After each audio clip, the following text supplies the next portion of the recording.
A video featuring the operations of the 37th Separate Mechanized Brigade's UAV strike company has emerged. It showcases their utilization of diverse munitions to efficiently neutralize adversaries, as well as participation in humanitarian missions, was posted by the Ukrainian Witness Project on YouTube on May 9th. In our operations, we deploy submunitions from the Russian Uragan multiple launch rocket system, explained company commander Oleksandr, known by his call sign Easy Easy.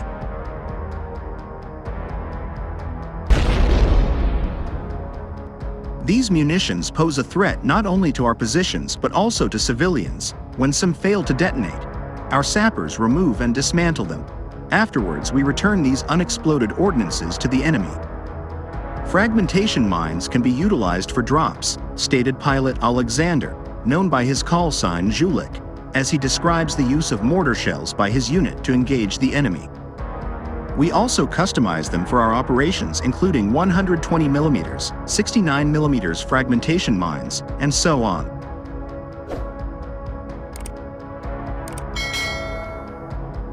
Company Commander Staff Sergeant Kirillo, known as Photographer, elaborated that FPV, first-person view, drones, priced at around $450 to $500 each, serve versatile functions on the battlefield. They're not just for attacking enemy targets. They also play a crucial role in saving lives by providing additional reconnaissance and delivering humanitarian supplies. One soldier, Serhiy, successfully attacked on Russian troops in a single day using an FPV drone, completing 71 sorties.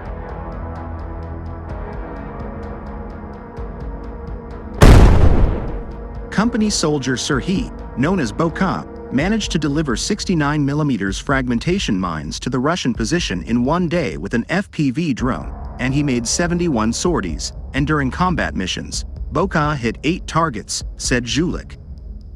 On the same day, Ukraine forces said to also have fended off 36 tanks and 12 BPM infantry fighting vehicles in western Donetsk.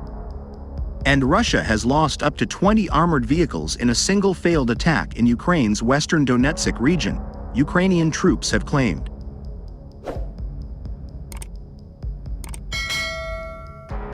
Kyiv's forces fended off a force of 36 tanks and 12 BPM infantry fighting vehicles as part of a large mechanized assault northwest of Avdiivka on March 30th, the Institute for the Study of War, ISW, said, citing a Ukrainian serviceman. The huge tank charge is believed to be one of Russia's largest mechanized assaults since the start of the war. Aerial footage of the assault, posted on social media by the Ukrainian Ministry of Defense, shows a convoy of at least 9 tanks and armored vehicles advancing along a dirt road while coming under heavy fire.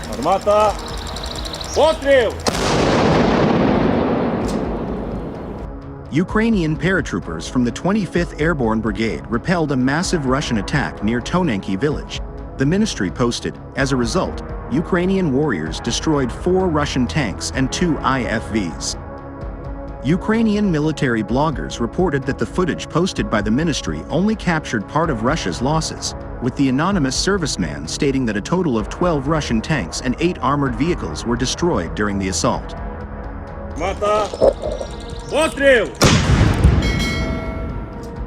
Ukraine's 47th Separate Mechanized Brigade, posting a video on Telegram, then claimed it was responsible for the deaths of almost 1,300 Russians and the destruction of 28 vehicles, 1 tank and 17 armored vehicles with drones FPV.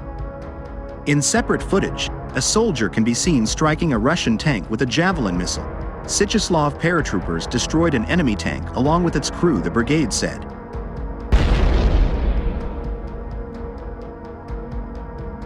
Geolocated images of the site show a large number of damaged Russian vehicles along a road northwest of Donetsk, which the ISW and UK Ministry of Defense consider likely to have been captured by Moscow's forces.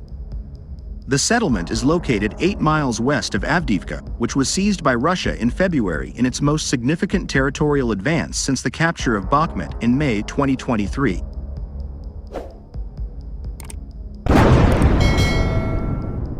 Russian forces have not carried out a mechanized assault of the scale seen over the weekend since the beginning of Moscow's attempts to capture Avdiivka in late October, the ISW reported. Then, Ukrainian forces reportedly destroyed almost 50 Russian tanks and more than 100 armored vehicles over a 2-day period. The ISW added that the extent of the latest attack, carried out by Russia's 6th Tank Regiment, indicated that Russian command may be prioritizing the Avdiivka region as the site of a spring offensive.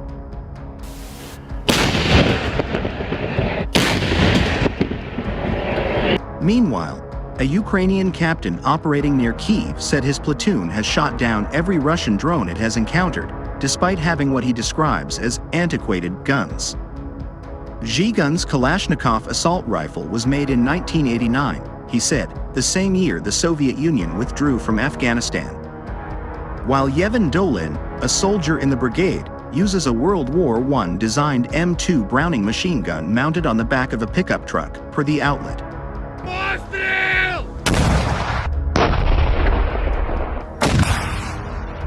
It might be old, but it works, Dolin said of his gun, adding that it doesn't make sense to deploy a $4 million US-provided Patriot missile to target a $20,000 drone. Ukrainian troops have resorted to using old weapons, including World War I-era machine guns, anti-aircraft guns from the 1940s, and Cold War-era rocket launchers, to try to stop Russian drones and make up for the lack of Western-provided missiles and ammunition. But in eastern Ukraine, Ukrainian troops are struggling against Russia's night vision drones, a Ukrainian soldier told the Kyiv Post last month.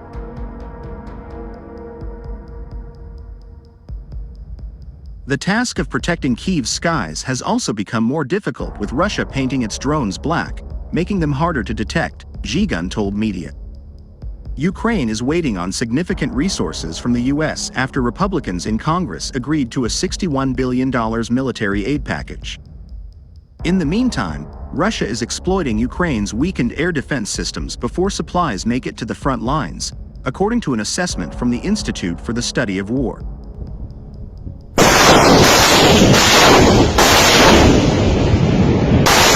The effect has been felt on the battlefield, with Ukrainian soldiers struggling to hold the line and suffering heavy losses on key battlefronts in Ukraine's east, forcing them to pull out of the strategic city of Avdiivka.